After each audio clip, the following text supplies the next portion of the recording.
नमस्कार, 99 न्यूज देख रहे हैं आप। और हमारे साथ है आज मन्नू आलम जी।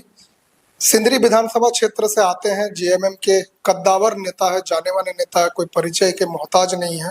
ये 2 बार विधानसभा का चुनाव भी लड़ चुके हैं, 2005 में और 2014 में।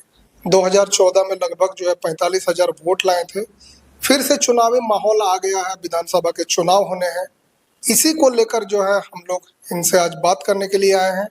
क्या क्षेत्र में ये काम कर रहे हैं और कितना दमखम भर रहे हैं। दादा, सबसे पहले तो 99 न्यूज में आपका बहुत बहुत स्वागत है। आप लोगों का भी स्वागत है, आप हमारे कार्यालय में आए हैं। अगर दादा देखा जाए तो आप बहुत उम्मीद लगा के रखे हैं कि पार्टी से टिकट मिलेगी आपको, लेकिन अगर मैं वर्तमान राजनीतिक समीकरण की बात करूं तो महागठबंधन में एक पार्टी और विलय हो चुकी है, जिसका नाम है मासस। कल यहाँ पर गोल्फ ग्राउंड में विशाल जनसभा था, जिसमें माले के साथ मासस अपना विलय कर लेती है और कहती है, बबलू महतो का कहना कि हमें महागठबंधन से टिकट मिलेगा। तो मन्नू आलम इस बार भी निराश हो जाएंगे क्या? मैं ये सवाल जो आपने किया है, महागठबंधन बहुत बड़ा गठबंधन है। इंडिया गठबंधन बहुत बड़ा गठबंधन है, पूरे देश के पैमाने पर इंडिया गठबंधन है और झारखंड में भी है, मगर हमारा मुख्यतः गठबंधन कांग्रेस के साथ है। विनोद सिंह साहब को समर्थन हमारी पार्टी ने दिया है। अब रहा धनबाद जिला, 3 विधानसभा झारखंड मुक्ति मोर्चा लड़ती है, निरसा, सिंदरी और टुंडी। जहां से टुंडी के माननीय मोथरा जी, हमारे मोथरा वो विधायक हैं, और सिंदरी या टुंडी में मजबूती से हम लोग लड़ते हैं। जो सवाल आपका है कि क्या होगा आपका, तो ये पार्टी को तय करना है, माननीय हेमंत सोरेन जी को तय करना है। हेमंत सोरेन जी को तय करना है कि झारखंड मुक्ति मोर्चा धनबाद जिले में कहां लड़ेगी और कहां नहीं लड़ेगी। माले का क्या डिमांड है, माले क्या करना चाहती है, उन्होंने क्या जनसभा किया, उन्होंने क्या विलय किया, हम पहले ही बार आपको पिछली बार कह चुके हैं। हम ही ने कहा था आपके चैनल के माध्यम से कि मासस कुछ नहीं है, और आप ये साबित भी हो गया कि मासस कुछ नहीं है। आज भी मैं कह रहा हूं कि मासस खत्म हो गया, अब माले का नाम से मासस बन गया। तो मासस कुछ नहीं है, फिर मैं कह रहा हूं कहीं नहीं। और मासस में भी सभी लोग कल माले में नहीं गए। बहुत से लोग मासस में विलय तो हुआ, मगर कुछ लोगों का हुआ, बाकी बहुत से कार्यकर्ता नहीं गए। तो ये उनका अंदरूनी मामला है, इस पर हम ज्यादा कुछ टीका टिप्पणी नहीं करेंगे। रहा बात सिंदरी विधानसभा का, लगभग 20 साल आनंद बाबू विधायक रहे। सिंदरी का विकास को आप किस तरह से देख रहे हैं? उसके बाद फुलचंद मंडल जी आए, राजकिशोर बाबू आए, उसके बाद इंद्रजीत महतो, क्या देख रहे हैं, विकास क्या देख रहे हैं सिंदरी का? सिंदरी का विकास कुछ नहीं हुआ। इसलिए नहीं हुआ कि इन लोगों ने कभी विकास के लिए काम ही नहीं किया। माननीय आनंद बाबू 20 साल विधायक रहे और 25 साल हारे, 45 साल इनका हिसाब है। फुलचंद बाबू 15 साल विधायक रहे और 25 साल हारे, 40 साल का इनका भी हिसाब किताब है। 5 साल राजकिशोर बाबू विधायक रहे, 5 साल अभी इंद्रजीत महतो विधायक है, जो अभी हैदराबाद में सोए हुए। ना ही गोविंदपुर को अनुमंडल बनाया, ना ही बरवाडा को प्रखंड बनाया, और ना ही रोजगार के लिए कोई ऐसा फैक्ट्री कल कारखाना खोला जो यहाँ के नौजवानों को रोजगार मिले। इन लोगों ने कुछ नहीं किया, और यहाँ के बच्चे इधर उधर काम के लिए जाते हैं। इनका प्रयास नहीं रहा। हेमंत सोरेन ने प्रयास किया 75% लोगों को रोजगार देने का, हेमंत सोरेन ने प्रयास किया, मगर विधायक का प्रयास कुछ नहीं है, सरकार का प्रयास हुआ। अभी माननीय हेमंत सोरेन का काम तो बहुत है, अभी हम गिनाएंगे। हेमंत सोरेन ने प्रयास किया, झारखंड मुक्ति मोर्चा ने प्रयास किया, मगर वर्तमान विधायक ने कुछ काम नहीं किया। आपके मुख्यमंत्री पर भी तो सवाल उठते हैं। यहाँ के युवा आक्रोश रैली निकालते हैं, पुतला दहन करते हैं कि जिस तरह से वो चुनाव में आए थे, जो कह कर आए थे, जो वादा कर आए थे, वो कहीं ना कहीं पूरा होता हुआ नहीं दिख रहा। क्या वादा किए थे कि आपको रोजगार देंगे, नियोजन नीति बनाया हम लोगों ने, विधानसभा में नियोजन नीति 1932 के आधार पर बनाया, मगर निरस्त के किया कोर्ट में के बैठा है। जब भी कोई हम लोग बिल पास करके भेजते हैं, या तो गवर्नर घुमा देता है या फिर कोर्ट में आपत्ति कर देता है। आपत्ति करने वाले कौन है?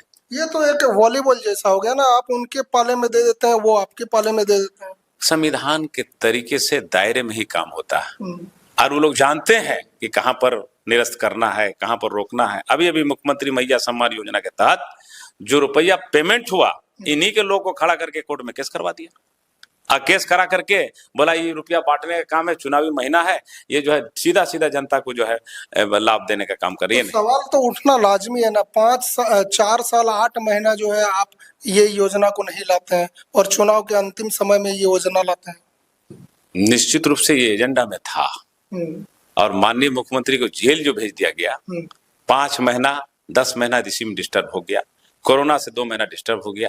अरे बहुत कुछ अभी बाकी है, अभी तो आपको कई को दिखाई दे रहा। अभी जो दिन बचा हुआ है ना, अभी देखिए ना, अभी आज सुबह मुझे पता चला, एक लड़का ने मुझे फोन किया कि दादा खुशखबरी है। क्या खुशखबरी है? बोला मेरा 28,000 बिजली बिल था, अभी हमने देखा फ्री हो, जीरो हो गया। तो हम बोला भाई मेरा नंबर भी जरा देख लो। मेरा नंबर जब उनको जीआरडी नंबर हम बताए तो बोला आपका 15,000 माफ हो गया, मेरा भाई का 25,000 माफ हो गया, मेरे घर में 1 लाख रुपया माफ हुआ। अब बताइए, एक तरफ 1,000 प्रति महिला को, और उसमें भी हमारा जो बहन लोग थी 18 साल की बहने बेटी, उसको भी जोड़ दिया।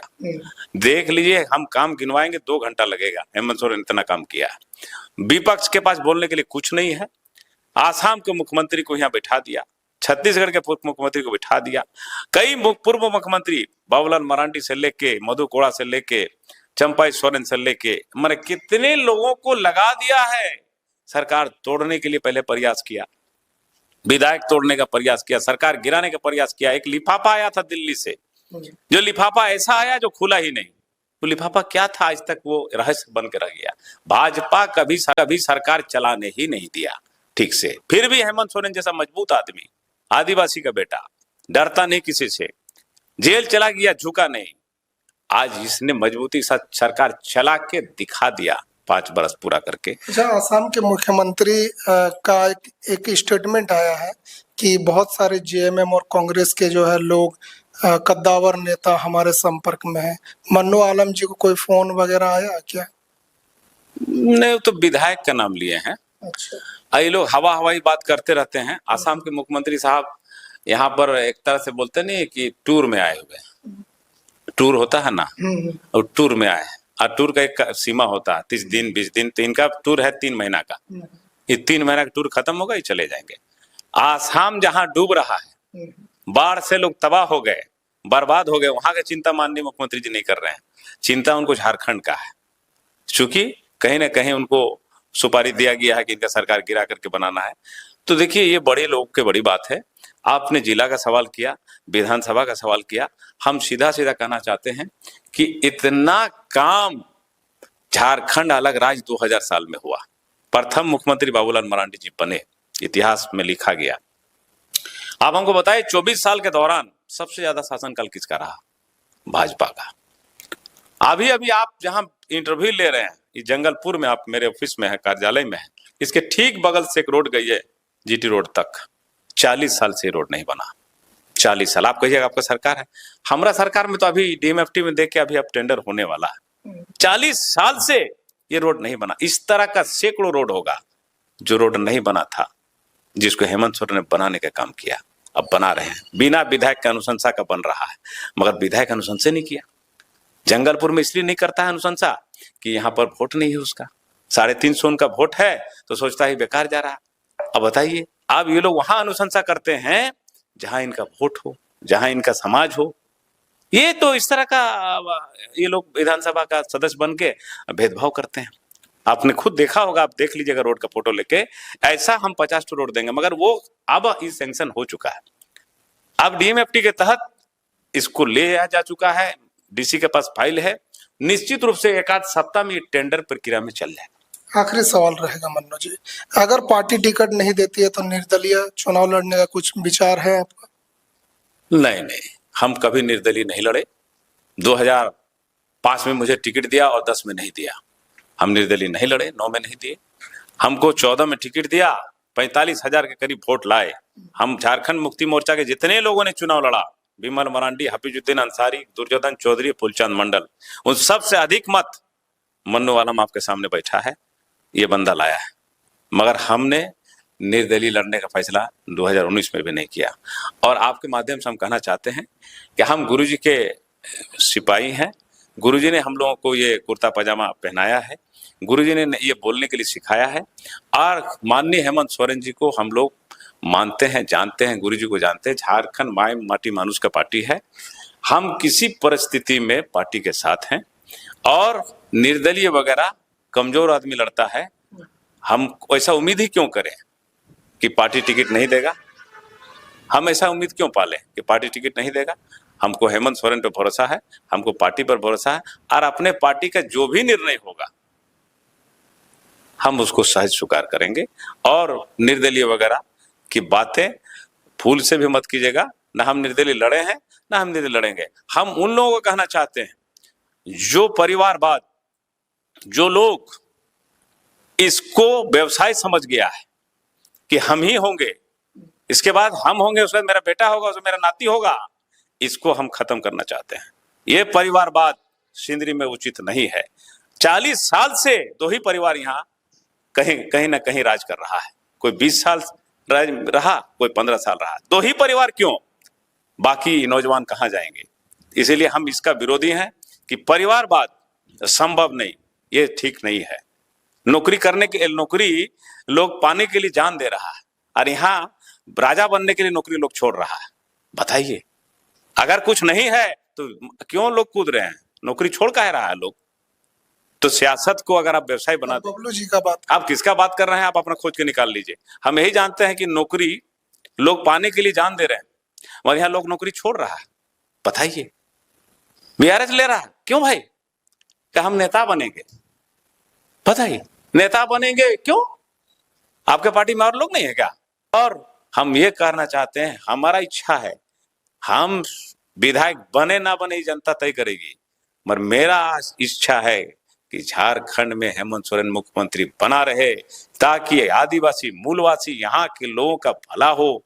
और जो नियोजन नीति की बात आप कह रहे हैं, बार बार जो झूठा प्रचार किया जा रहा है, नियोजन नीति 32 का बना था, मगर इन लोगों ने निरस्त कराया कोर्ट से, फिर बनेगा। बहुत सा मामला है जो बार बार लोग चाहता है। अब ओबीसी का आरक्षण बताइए, बना के भेजा, निरस्त कर दिया। तो हम क्या कहना चाहते हैं, नीचे से बड़ा बाबू लिखता है, एसपी साहब निरस्त कर देते हैं। तो अब वो एसपी साहब तो मेरा नहीं ना है, गवर्नर तो हम लोग नहीं ना है। मतलब 100 बात की एक बात, आप निर्दलीय चुनाव नहीं लड़ रहे? निश्चित रूप से निर्दलीय चुनाव हम ना लड़े थे ना हम लड़ेंगे, मगर आपके माध्यम से हम कहना चाहते हैं कि हमारी पार्टी निश्चित रूप से अच्छा सोच रखती है, अच्छा विचार रखती है। हम नहीं कहते हमको देंगे नहीं देंगे, हम पार्टी के सेवक हैं, अपना काम कर रहे हैं, हम जनता के बीच हैं। और जो बातें, जो लोग अफवाह इधर उधर उड़ा रहा है, उसको हम कहना चाहते हैं कि पार्टी के जो भी निर्णय होगा हम पार्टी के साथ हैं। और हमारा एक ही इच्छा है कि तीर धनुष का झंडा इस बार सिंदरी विधानसभा में उड़े और विधायक सिंदरी से झारखंड मुक्ति मोर्चा का बने। यही इच्छा है हमारा। आपके माध्यम से आप सबको बहुत बहुत धन्यवाद, जनता को शुभकामना। देखिए, ये थे हमारे साथ मन्नू आलम जी, 2 बार विधानसभा के चुनाव लड़े हैं, सर्वाधिक वोट जो है लगभग 45,000 का था। इस बार भी उम्मीद है कि पार्टी जो है इनको टिकट देगी और ये निर्दलीय चुनाव किसी हाल में नहीं लड़ेंगे। हेमंत सोरेन जी के ऊपर इनका भरोसा है कि एक बार जो है इनको टिकट फिर से मिलने जा रही है और ये जनता के बीच में सेवा करने के लिए आ रहे हैं। जी बहुत बहुत धन्यवाद इस खबर को देखने के लिए।